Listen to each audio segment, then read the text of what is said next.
Assalamualaikum warahmatullahi wabarakatuh. Hai guys, welcome back to my channel. Di masa pandemi yang belum berakhir seperti ini, masih banyak orang yang semakin khawatir dengan risiko, khususnya dengan jiwa dan kesehatan mereka guys. Oke guys, kali ini saya akan sharing kenapa banyak masyarakat kita yang belum memiliki asuransi jiwa, khususnya asuransi syariah. Baik, yang pertama, mungkin mereka merasa sudah memiliki banyak harta dan banyak uang di bank, sehingga tidak membutuhkan asuransi. Dan yang kedua, tentunya lawan mereka memiliki banyak harta adalah mereka memiliki sedikit harta, dan uang mereka juga tidak banyak. Kemudian yang ketiga, banyak yang belum memahami apa itu asuransi jiwa. Dan yang keempat, banyak masyarakat yang sudah memahami asuransi, tetapi mereka takut kalau klaimnya tidak dibayar. Dan yang terakhir adalah ketika mereka sudah memiliki polis, ternyata mereka trauma karena mereka pernah dikecewakan oleh perusahaan asuransi. Oke guys, 5 alasan di atas mungkin bisa terjadi kepada siapa saja. Karena bisa saja mereka belum memahami mengenai fungsi asuransi yang sebenarnya. Nah guys, sedikit saya sampaikan mengenai fungsi asuransi yang sebenarnya.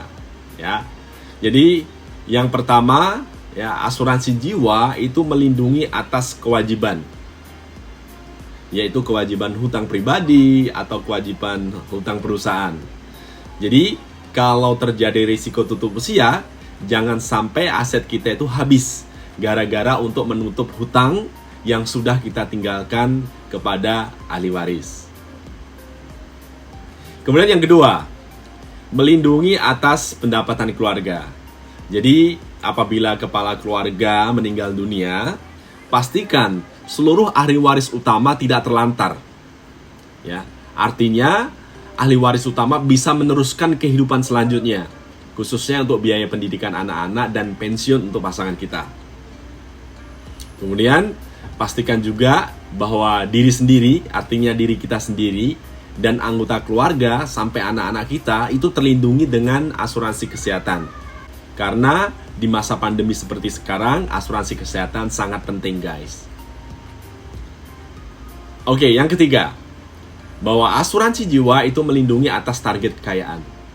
Jangan sampai kita punya impian seperti memberikan warisan buat anak cucu kita, kemudian biaya pendidikan anak-anak kita, atau juga ibadah haji kita dan pensiun buat pasangan kita stop gara-gara kita tutup usia, atau maaf nih harus terkena cacat tetap total akibat kecelakaan atau penyakit kritis. Nah guys, setelah kita bahas fungsi asuransi jiwa yang sebenarnya, mari kita bahas sedikit satu-satu mengenai alasan masyarakat yang belum mau memiliki asuransi jiwa. Oke, yang pertama, mereka sudah memiliki banyak harta dan banyak uang. Mungkin dari situ mereka tidak butuh asuransi. Oke lah, kalau harta dan duit sudah tidak kekurangan lagi, tapi ada kepastian yang semua orang tidak pernah bisa hindari, yaitu kematian. When someone dies, maka seluruh harta dan uangnya akan menjadi harta waris dan menimbulkan potensi sengketa dan konflik guys. Jadi harus bersabar juga nih untuk proses pembagian harta warisnya. Karena hukum waris di Indonesia ada 3. Ada adat, ada Islam, dan ada perdata. Dan menganut civil law. Sehingga bersifat inquisitorial. Artinya apa? Hakim mempunyai peranan besar dalam mengarahkan dan memutuskan dari perkara yang ditanganinya. Nah, uang pertanggungan asuransi jiwa mempunyai peranan penting dalam hal pembiayaan pendistribusian harta waris. Karena apa? Karena UP-nya telah cair duluan guys ke ahli waris mereka. Sehingga penggunaannya pun bisa menyesuaikan dengan kebutuhan masing-masing. Salah satunya untuk membiayai pendistribusian tadi. Oke, yang kedua, bagi mereka yang sedikit harta dan uangnya juga sedikit, ini juga jangan khawatir. Kenapa? Karena semua masih bisa dihitung dan direncanakan sesuai dengan kondisi keuangan dan kebutuhan masing-masing. Nah, silahkan teman-teman mencari financial planner ya yang terpercaya dan bersertifikat tentunya untuk menentukan asuransi terbaik yang sesuai dengan kebutuhan saat ini. Yang ketiga, ya, bagi mereka yang belum paham ya soal asuransi, itu juga tidak perlu khawatir. Kenapa? Karena teman-teman bisa mencari artikel-artikel mengenai asuransi yang positif dan menarik yang sudah banyak tersedia di internet ataupun media sosial. Atau teman-teman bisa berkonsultasi secara langsung dengan financial planner yang terpercaya dan bersertifikat. Kemudian yang keempat, ya, ada banyak masyarakat yang sudah paham mengenai asuransi, tapi mereka masih takut dengan asuransi. Kenapa? Karena mereka takut klaimnya tidak dibayar.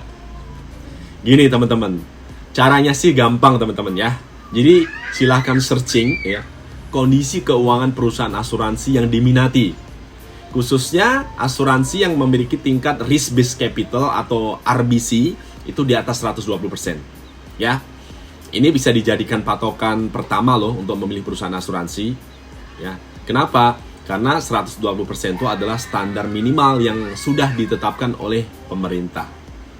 Dan yang kelima, yang terakhir adalah banyak masyarakat kita yang memiliki polis asuransi tapi trauma. Ya.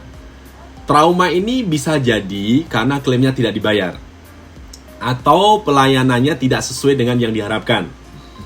Atau bagi mereka yang memiliki polis asuransi jiwa unit link, ya, mungkin nilai akunnya ya saat ini sedang turun guys. Kenapa? Karena kondisi pasar. Nah guys, inilah yang penting bahwa kalau mau membeli asuransi jiwa mesti paham betul mengenai benefit dan risikonya. Ya, khususnya asuransi unit link. Jadi perlu sekali teman-teman berkonsultasi ke orang yang bersertifikat dan berkompeten. Ya, serta netral dalam memberikan advice. Supaya apa? Supaya kalau membeli benar-benar sesuai dengan kebutuhan. Oke guys, itu saja. Semoga bisa membantu teman-teman semua untuk lebih mengerti kenapa asuransi jiwa itu penting buat kita semua. Sampai ketemu lagi di topik selanjutnya, tentunya hanya di Jose Official Channel. Terima kasih. Billahi taufik walhidayah. Wassalamualaikum warahmatullahi wabarakatuh.